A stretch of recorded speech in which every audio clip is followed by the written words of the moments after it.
Sabutan naman natin yung isa pa. Yung isa pa po, SM Mega Mall. SM Mega Mall. Kasi ako po talaga, isang karangalan o kaya, isang malaking ambisyon ng isang bata, di ba, na magkaroon ng pagkakataon na maging Reyna Elena. Yes! I had to wait for 42 years bago kasi I was born a very poor girl, di ba? Hindi ma-afford ng nanay ko ng isang gown. So, at this time, nag-spend pa ako ng 12,000 na gown ko para lang dito. SM Mega Mall ata, di ba? So, ang deal po namin, sabi ko, okay lang walang bayad. Instead na I was asking him for 100,000. I can easily ask that, di ba? Okay. Pero sabi ko, basta lang, ex-deal tayo, pwede kong i-promote ang ating Erase Placenta Beauty product. Eh, sabi nila, hindi daw pwedeng ilagay doon yung aking ano. Eh, sabi ko, paano kung ano yung deal natin? Eh, sabi nila, pwedeng ilagay pagkatapos ng ceremony. Eh, kung kailan tapos na, at kung kailan umalis na, wala ng tao. Alam mo, ang ginawa ko, dapat ito compromise. Yes! Diba? Meron kayong rule na bawal daw ang sponsor. Meron kayong rule, meron din akong rule. Tama! Ang dahilan kung bakit pa ako nandito, dahil mismo yung mga sponsor ko ang nagpadala mismo dito. Sila Boss Louie Gamboa. Eh sabi nila, hindi po kasi pinairal daw ang kanilang rules and regulations. Ang sa akin naman, maano lang naman na ilagay na lang kahit ilatag na lang doon ng stage. Pag rumarampa na kami, ako naman ang titingnan ng tao, hindi yun. So what's the big deal? Ay hindi, ang gusto daw nila, clean up the place. Parang tinuring pang basura yun. So anong ginawa mo? Ang ginawa ko, with graceful exit, ayaw nila akong pagsalitain. Pero sabi ko, sige po, okay lang po. Pero noong sinabi ko, okay lang po. So akala nila na ayos na. That was the chance na nakuha ko yung microphone. I'm sorry, ladies and gentlemen, kung ako lang po ang masusunod, okay lang po ako Pero since meron po akong boss na meron ding rules and regulations, well, I have to follow them kasi sila po ang nagpadala sa akin. So, I have to pull myself out of this occasion. Thank you. Pinalakpakan pa ako! Diba? Pero tingnan mo yung dating mistika. Dati. I can easily say that in front of everybody. At binastos sila o kaya ano. Total. You really changed talaga I changed a lot. Kasi pakita na this is a new mystica na. Kasi ang ginawa nila sa akin, hinumiliate nila ako in front of public. Mismong mikropono, mismong in-announce pa nila na, pwede ba mystica? Ayaw naman namin na isang mystica lang ang sisira sa aming na hindi namin ma-follow ang rules and regulations dito. Ganon! Tututukan natin yung issue na yan. Tututukan ko dahil lahat po ay naka-video. Correct, At talagang wala tayo dito itatago. Dahil ibubulgar natin lahat po. Sinabi niyo na rin dito. Kaya kayo dito. Hindi, post na ako ngayon. Ay, dito. Showbiz Chismis. This is my first shooting. First taping. Saturday. 12:15 to 1 o'clock. Diba? Showbiz Chismis. Kasama ko ito yung Tom-Tom.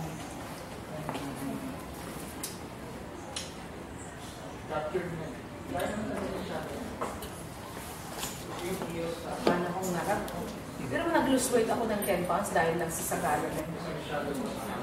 My God, puro ka pa kayo.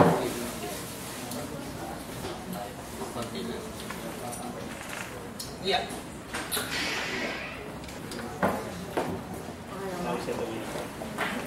Pagkasaan ko ngayon. Okay na? Ang magandang angle ka pa. Pagandahin mo naman ako.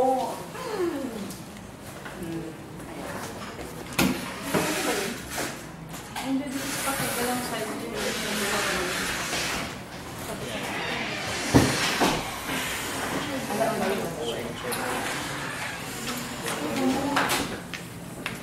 Bawasan mo lang ako ba yun?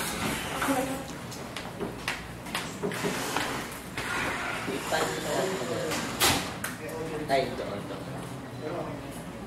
Yan.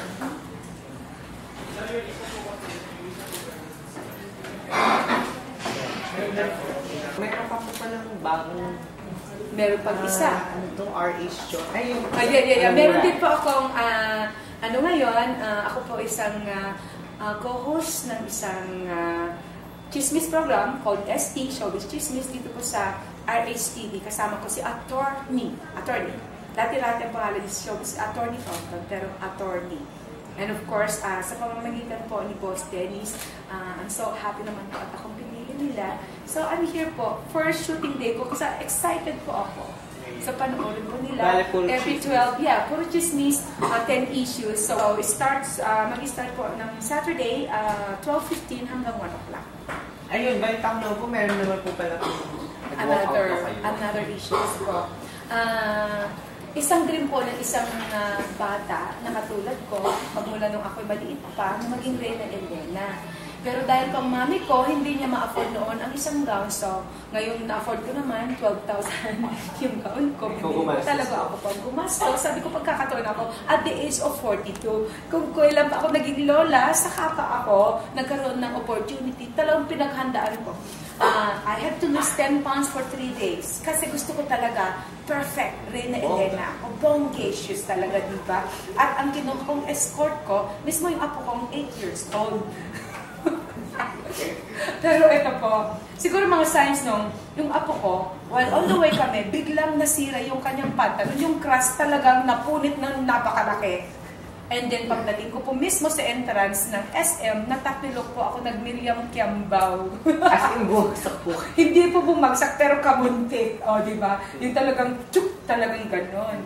So sabi ko, siguro mga size na mga yun. Pagdating ko doon, pinesto na po yung erase placenta, advertisement, yun lang po yung standee lang, napakaliit. Kasi pagdating ko po dito doon, wala man lang nailagay na acknowledgement lang man sana, na acknowledgement si Mystica, special guest, ganito, ganyan, o whatever man lang, may picture po na maliit man lang. So sabi ko, okay, at least may dala kami. At bago po ako nag-oo dito, sabi ko, instead na sila ang magbabayad sa akin, meron naman akong sponsor, di ba? Kasi parang tulong ko na rin eh. Since ako naman ay founder and president ng Mystica Charity Foundation, meron din organization ng mga NGO din, ito yung Aging Pinoy. At noong last time naman na ako po ay special guest din po, okay naman. So I thought, wala namang problema last time. Bakit all of a sudden? Sabihan nila ako na, hindi daw pwede kasi outside, ano daw yun eh, outside advertisement na hindi naman daw coordinated sa ano. Bakit ako? Kinuha niyo ako. That means, kung ano na nag-sponsor sa akin, coordinated na automatically. Sabi nila, okay, pwede daw bang tanggalin mo na yon? Kasi nakakabala daw o whatever kung ano ang reason nila. At saka, they had to exercise their rules and regulations daw po na bawal talaga ang outsiders na advertisers. So sabi ko, papayag po ako. Kasi pag nag-rampa, okay, papayag naman ako na tanggalin sa stage. Understood na po yun. Pero sabi nila, ay hindi pwede, completely daw na i-clean up the place. Tanggalin talaga. Sabi ko, ma'am, hindi ba pwedeng itabi lang naman? Parang respeto naman po dun sa boss ko. Sila po nagbabayad sa akin para magkaroon kayo ng Mystica. Tapos hindi dishonor yung gano'n. Ay hindi, completely. Hindi pa siya nakontento. Kinuha pa yung microphone at in-announce talaga in public na sinabi pa na ayaw naman po namin na dahil lang kay Mystica, masisira naman ang aming rules and regulations dito. Ako naman po, since ako'y motivational speaker na at hindi na yung dating Mystica, so pinanatili ko po talaga yung graceful exit ko. Kaya nung sinabi na, Mystica, baka naman pwede, in 1 hour, pwede bang tanggalin na? Nag-oo ako. That is yung ako mismo. Pero dahil sa nilapitan ako ng kuya, sabi niya, at ano, kapatid, asan ang integridad mo? Asan yung prinsipyo mo? Ngayon, kung ipaubaya mo na ginanyang ka lang samantala, you could have easily asked them 100,000 na talent fee mo, pero pinagbigyan mo sila, tapos dapat give and take. Asan ang compromise dito? Sabi ko, tama ka kuya. Sige, tawagan mo ang boss. Tanungin mo sa kanila kung pwede ba na nagrampa na lang ako at isintabi yung ano. Tumawag siya sa boss, sabi ng boss, hindi pwede.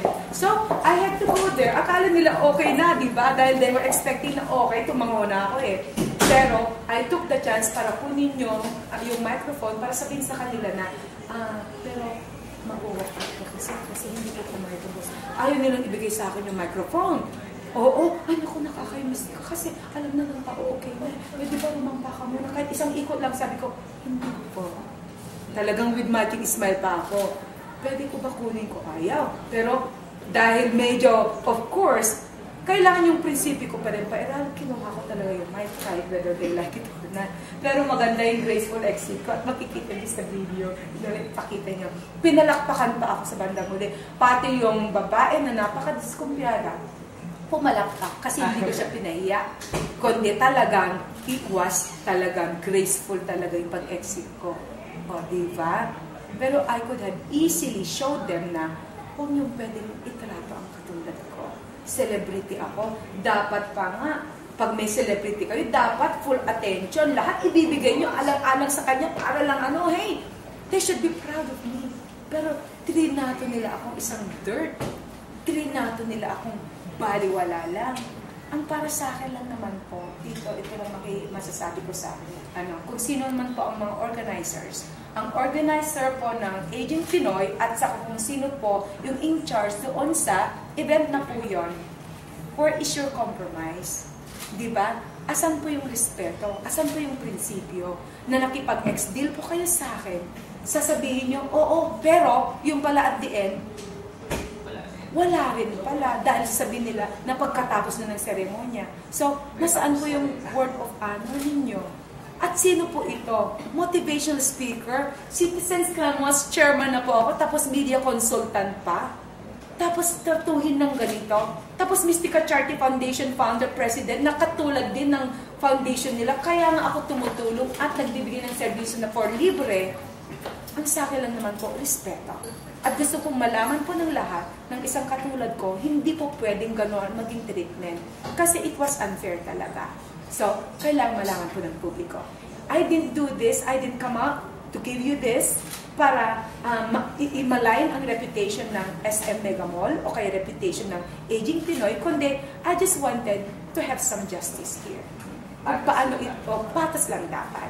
At saka to erase presenta, I did my responsibility to protect kung ano po yung na-endorse ko. Kasi kayo pa rin po ang boss ko, hindi po sila. Well, in fact, you are the ones paying me. So, I had to give you the honor and, of course, the respect na kailangan naman po itrato na maganda ang produkto natin, which is erased placenta. Yun lang po. Thank you. Thank you.